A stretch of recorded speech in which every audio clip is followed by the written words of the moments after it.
নমস্কার বন্ধুরা, কেমন আছেন সবাই? উজ্জয়িনী রান্নাবান্নাতে আবারও হাজির হয়ে গেছে আপনাদের সঙ্গে নতুন আর একটি রেসিপি নিয়ে। তো বন্ধুরা, আজকে আমি বাড়িতে চিকেন গ্রেভি বানিয়েছি। না, এটা অন্যরকম চিকেন গ্রেভি। এটা হচ্ছে হরিয়ালি চিকেন গ্রেভি, একদম হায়দ্রাবাদি স্টাইলে। তো বাড়িতে যা উপকরণ থাকে তাই দিয়েই বানানো যায় অনায়াসে। ভীষণ ভালো হয় খেতে, খুব ইজিলি বানানো যায়। সবসময় তো আমরা চিকেনের বিভিন্ন রকম রেসিপি খেয়ে থাকি, এটা আর একটু অন্যরকম। আপনি রুটি, পরোটা, লুচি সবের সঙ্গে জাস্ট অসাধারণ। অবশ্যই বাড়িতে বানিয়ে দেখবেন, প্রথম থেকে শেষ পর্যন্ত দেখতে থাকুন। আর আমার চ্যানেলে নতুন হলে অবশ্যই সাবস্ক্রাইব করবেন নতুন নতুন ভিডিও পেতে হলে। তো দেখুন বন্ধুরা, এখানে আমি 1 কেজি চিকেন দোকান থেকে কাটিয়ে নিয়ে এসেছি। খুব বেশি বড় করিনি, ছোটো করিনি, জেনারেলি যেরকম সাইজ হয় সেরকম জল ঝরিয়ে একটা পাত্রের মধ্যে রেখে দিয়েছি। এবার গ্যাস ওভেনে একটা কড়াই বসিয়ে দিলাম, একটা মশলা বানাবো বলে। এখানে মশলা বানানোর জন্য কী কী নিয়েছি, এখানে জয়িত্রী, জায়ফল, আর নিচ্ছি দারুচিনি, এলাচ, লবঙ্গ, গোলমরিচ, শুকনো লঙ্কা, আর নিচ্ছি গোটা ধনে, গোটা জিরে আর গোটা মৌরি। 2 চামচ করে নিয়েছি। নিয়ে ভালোভাবে হালকা আঁচে মশলাগুলো একটু নেড়ে নিয়ে ভেজে নেব।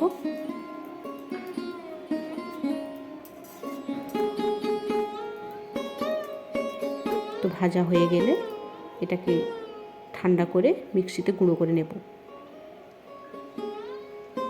এবার ওই কড়াইতে 1/2 চামচ ঘি দিয়ে দিচ্ছি।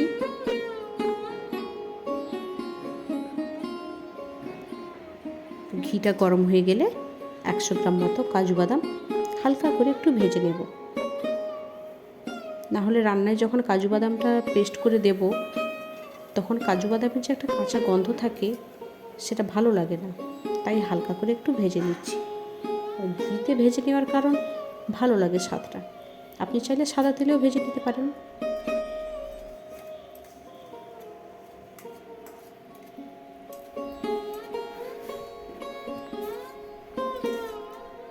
দেখুন হালকাভাবে ভেজে নিয়েছি, কালারটা চেঞ্জ হয়ে গেছে, একটা সুন্দর স্মেল এসেছে। এবার কাজু বাদাম একটা পাত্রে নামিয়ে নিচ্ছি।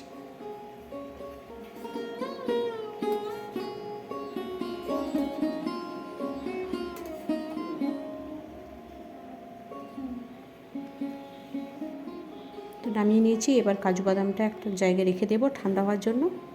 এবার ওই কড়াইতে প্রায় 100 থেকে 150 গ্রাম তেল আমি দিয়ে দিলাম। তেলটা গরম হলে কুচিয়ে রাখা পেঁয়াজ দিয়ে দেব। পেঁয়াজটা এখানে লাল করে ভাজবো, যেটাকে বেরেস্তা বলে। কোনো লবণ দেব না।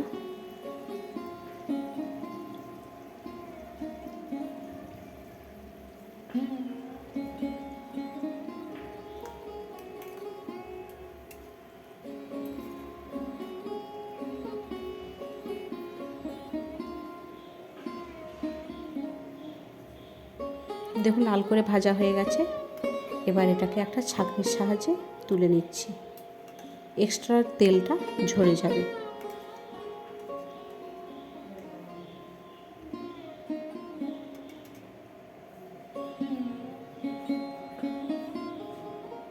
পেঁয়াজগুলো তুলে নিয়েছি, পেঁয়াজটাও ঠান্ডা করে নেব। এবার যেই তেলটা অবশিষ্ট থাকলো, আর তেল দেব না, ওই তেলের মধ্যেই দিয়ে দিচ্ছি 1 চামচ রসুন বাটা, আর দিয়ে দিচ্ছি 1 চামচ আদা বাটা। এবার একসঙ্গে মশলাটাকে একটু নেড়ে নেব। এই রসুন বাটা, আদা বাটাটা হালকা একটু ভাজা ভাজা হবে, তার মধ্যে চিকেনগুলো দিয়ে দেব।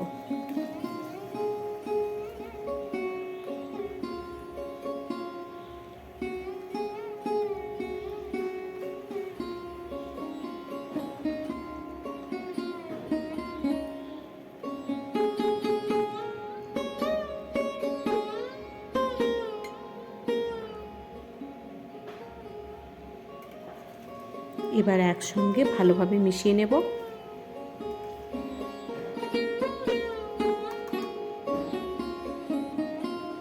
দিচ্ছি একটু হলুদ, লবণ স্বাদ অনুযায়ী,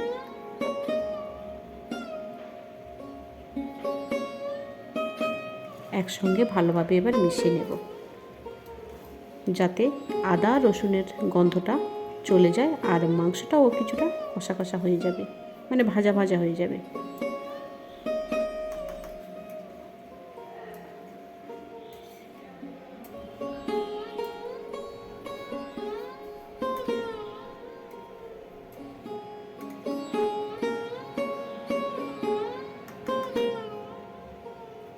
দেখুন অনেকটা ভাজা ভাজা হয়ে গেছে আর মাংসের যে এক্সট্রা জল সেটাও প্রায় শুকিয়ে গেছে।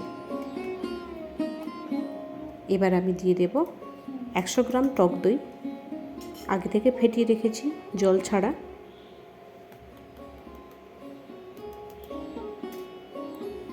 দইটা দিয়ে দিলাম।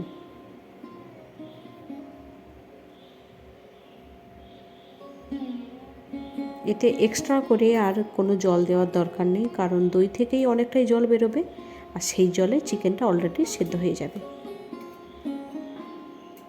একটু গ্যাসের ফ্লেমটা হাই করে দিলাম।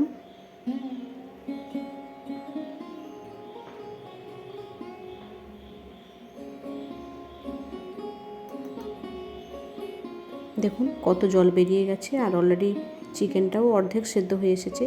এবার একটা মশলা রেডি করব। দিয়ে দিলাম মিক্সিং বোলের মধ্যে আগে থেকে ভেজে রাখা পেঁয়াজ,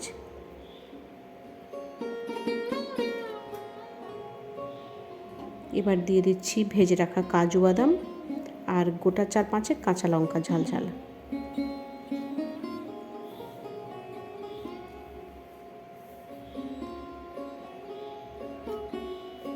এবার দেব ধনেপাতা। ধনেপাতাটা আগে থেকে আমি সেদ্ধ করে একটু বরফ জলে ভিজিয়ে রেখে দিয়েছিলাম যাতে কালারটা ঠিক থাকে।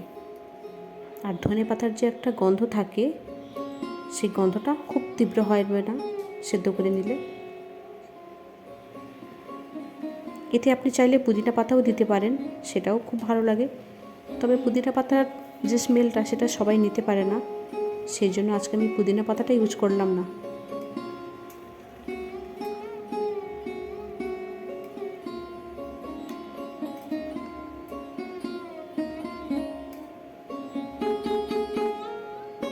দেখুন কতটা জল বেরিয়ে গেছে।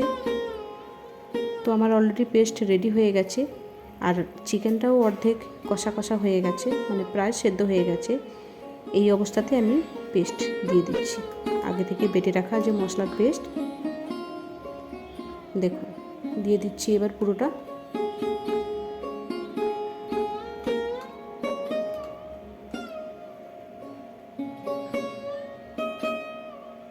একসঙ্গে এবার ভালোভাবে মিশিয়ে নিচ্ছি। আপনি গ্রেভিটা যেরকম রাখবেন সেরকমভাবেই এর সঙ্গে জল অ্যাড করবেন।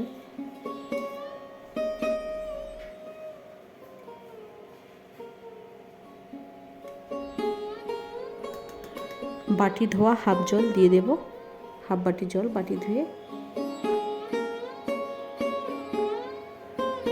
কারণ কাজু বাদাম দেওয়া আছে, মশলাটা কড়াইতে বসে যাবে। এটা হাই ফ্লেমে রান্না করা যাবে না, এই পেস্ট দেওয়ার পরে গ্যাসের ফ্লেমটা লো করে দেব।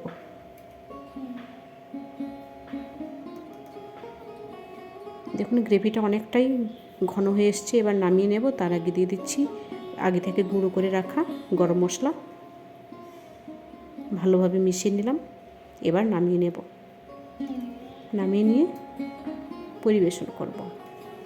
তো বন্ধুরা আজকে ভিডিওটা ভালো লাগলে অবশ্যই লাইক করবেন, কমেন্ট করবেন। ধন্যবাদ, দেখা হচ্ছে পরের ভিডিওতে।